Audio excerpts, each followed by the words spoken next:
Hello Israel, it's me, Red Planet, coming to you once again with another video. Forgive me that I have to use phone by phone, but my computer is acting up real bad, so that's how I have to do my video.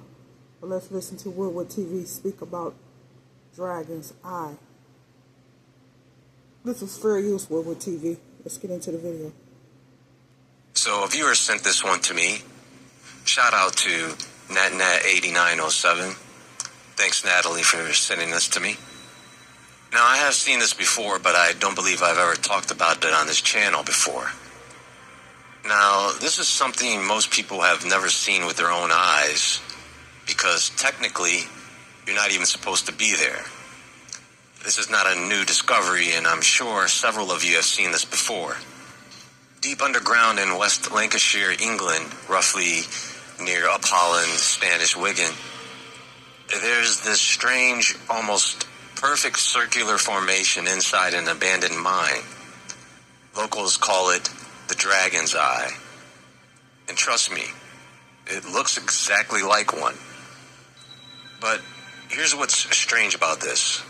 It's not just the way it looks, it's where it is, how it's formed, and the legends that surround the entire area. They call the mine the Hall of Giants. Coincidence? Maybe. Or maybe there's more to this than anyone wants to admit. So stick around, because what starts out looking like a weird rock formation might just crack open something much older and much stranger.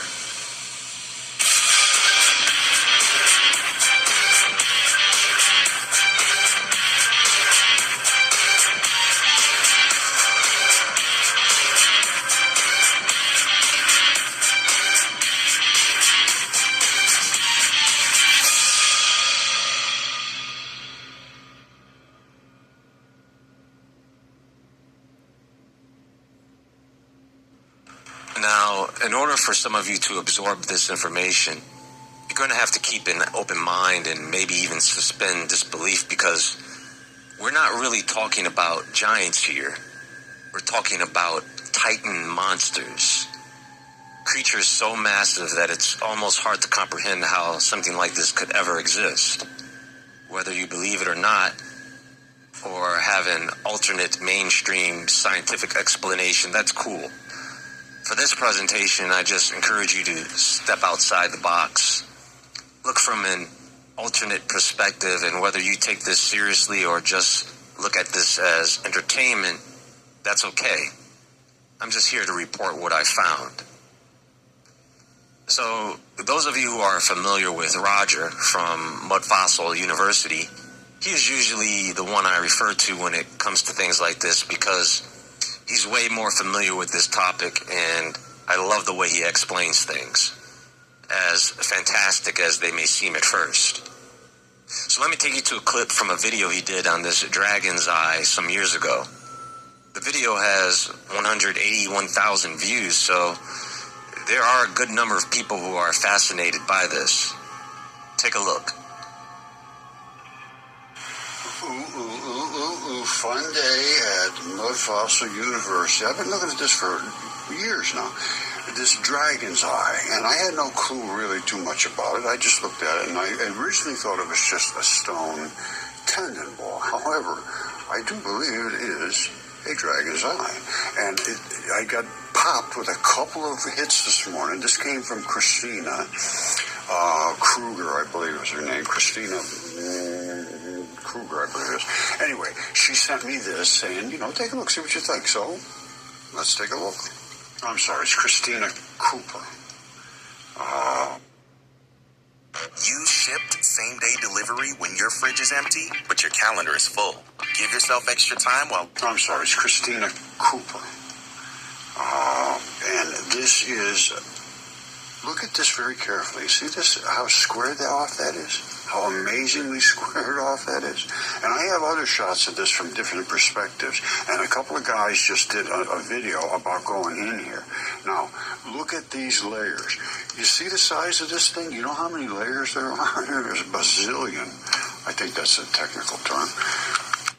Okay, it's pretty obvious that this thing is coming down this way, and it's coming up to meet itself in a pinch here, which an eye does, and down here. Now, I don't have the best shots of this thing because I was never really that interested. I thought it was a tendon ball, and they are everywhere. Let me show you what I originally thought it was and why I now realize it is not what I thought it was. All right, you see this? This is what I thought it was originally, that big dragon's eye. But these are just stone balls, and these are tendon balls. They're all over the earth. I mean, just everywhere.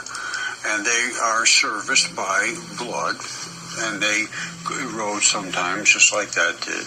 And that's another erode. You see the top fell off over there? I mean, they're all over the earth. And everybody says, oh, what are these? We can't figure it out. Well, I figured it out. They're tendon balls. And that's what sometimes they have this, and then they have the chert around the outside, which you... then sometimes they'll take on a color of like copper or something, which is in the area, and they have like a surrounding shell, but nothing like the eyeballs. And then they come in vast quantities here and there. The Moki marbles are unbelievable. There's just bazillions of them, and they're everywhere. They're all over the earth, and every day I see people saying, oh, I wonder what they are. They're tendon balls. These are actually interstitium balls, most of them. These are interstitium balls. When you see them in clay, in red, white, brown, yellow clay, that's skin. It's literally skin. And that was the flesh of the people that they, or whoever it was that it was in. See them in the ball? That's the clay of somebody's body. Some creature's body. I'm not saying somebody. And here they are. They're washed up everywhere. I mean, they're literally everywhere because the earth is literally made of them. It's made of creatures. Now, again, that's another one of these balls, but there's nothing like the number of layers in the dragon eyes. Those guys got big balls. Let's see, here's a gigantic big ball. What's this? You see it right there? This is the kind of, and they're all over here, see them? Boom, boom, boom, boom. That is filled with sand. Some of them are filled with sand. Some of them are filled with pockets of, they look like they could almost move a little bit against each other and still really, really retain solid. These, I don't know why they filled with sand, but there must have been something internally in there. Let's see, what's this one? Here's another style. These are the kind that have like structural. I think that might be able to do a little of this and not completely destroy itself. All right, this is actually a very good shot.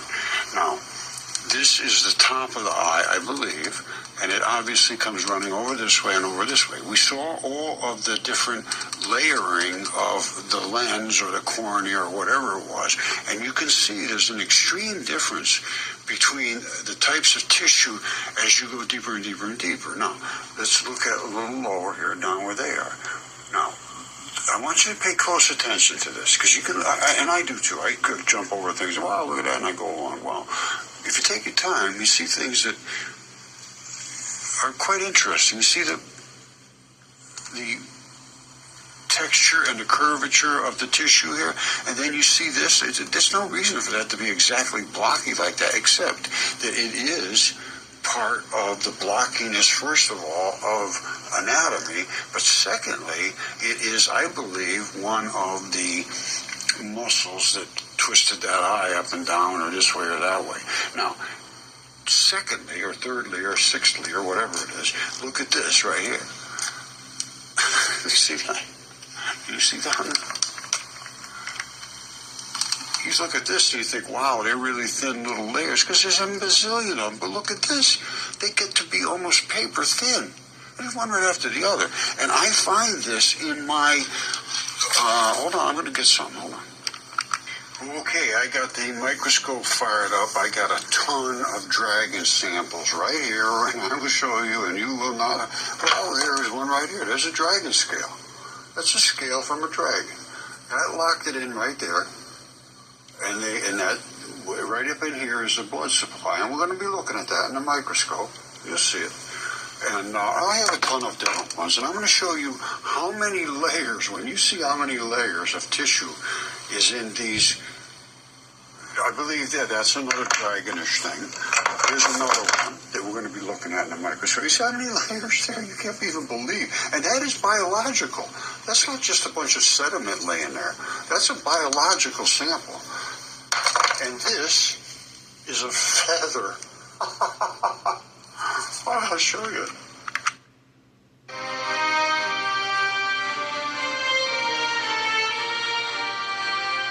Is a feather. I'll show you. I have people all over the world now contributing to Mud Fossil University. See that? That's the feather. It's just like a turkey feather. And here it is right here. I think that's exactly where he broke it off of, or right in that area somewhere. I don't know. I can't really match it up, but that's what it is. That's the same damn thing. And that's a pretty thick feather. You know what I mean? They don't make them that way now. Now, I also have, as you saw, the dragon scales. I don't know, that's a different type of dragon. It doesn't have a feather. And we're going to be looking at them in the microscope. You can see the actual blood where it infused in. Everything had to be serviced with blood. This is, again, so dense with layering. And then when you see the red and the black and the so forth, that means there's blood there. That was blood. And I have all kinds of things. And here's a different, that's just a bone. And this is a different type of scale. I don't know what that was on. But that's the tab that held that in. See that hook right there?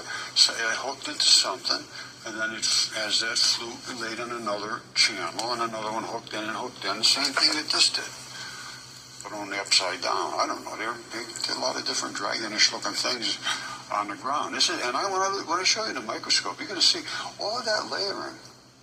That's what gave the dragons their toughness. I don't know if you can see that. Well, you will in the microscope, but you can see. And that's what they see all around the Earth. They say, oh, that's all sedimentation. No, it is not. Absolutely not. And I got so many things to go over. Yikes. That's all I can say. Okay, so let me just follow up here. You start looking into the Dragon's Eye and Lancashire, this strange circular rock formation hidden deep inside an old mine, and suddenly you realize that this isn't the only dragon story in the area. In fact, Lancashire is full of them, scattered. Not far from the Dragon's Eye, over in Unsworth near Bury, there's an old tale about a dragon that was said to terrorize the countryside. Legend has it this thing was snatching livestock, even swallowing children. The creature had thick, coiled scales and was impossible to kill with conventional weapons. But a man named Thomas Unsworth found a way.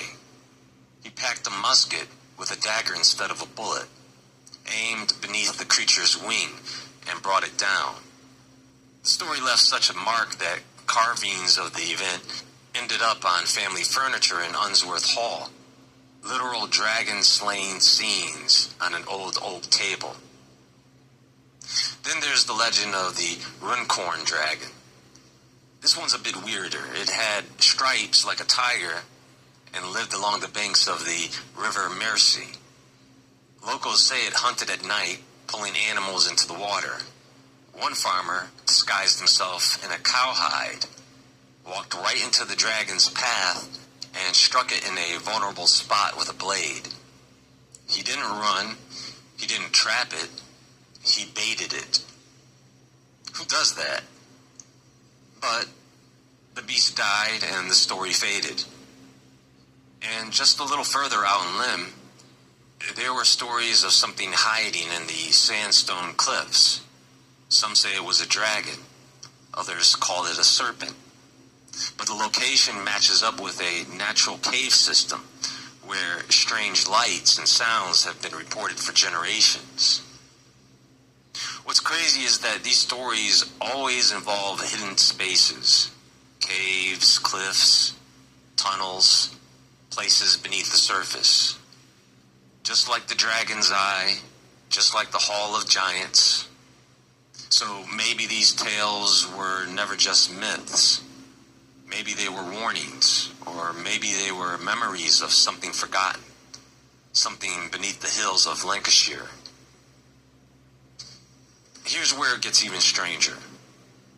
If you start mapping out where all these legends are, From the Dragon's Eye mine in Lancashire to the old serpent tails around Pendle Hill, Unsworth, Runcorn, and Lymm, you'll notice they're not random. A lot of these sites line up along what some researchers and dowsers call ley lines. And guess what? Lancashire sits right at the intersection of several major ones. We're talking about alignments that stretch from Glastonbury and Avebury in the south up through the north of England, even linking to ancient stone circles and Neolithic sites. Some believe these ley lines were known to ancient cultures and that they intentionally built sacred sites, stone monuments, burial mounds, even cathedrals, right on top of them to tap into that energy. Now imagine this. What if the Dragon's Eye mine, with its perfect concentric rock rings, isn't just a geological fluke, but a natural power point, a kind of energetic vortex? Maybe that's why the formation looks the way it does, like a giant sleeping eye, because it is a kind of eye, a spiritual one, a watcher.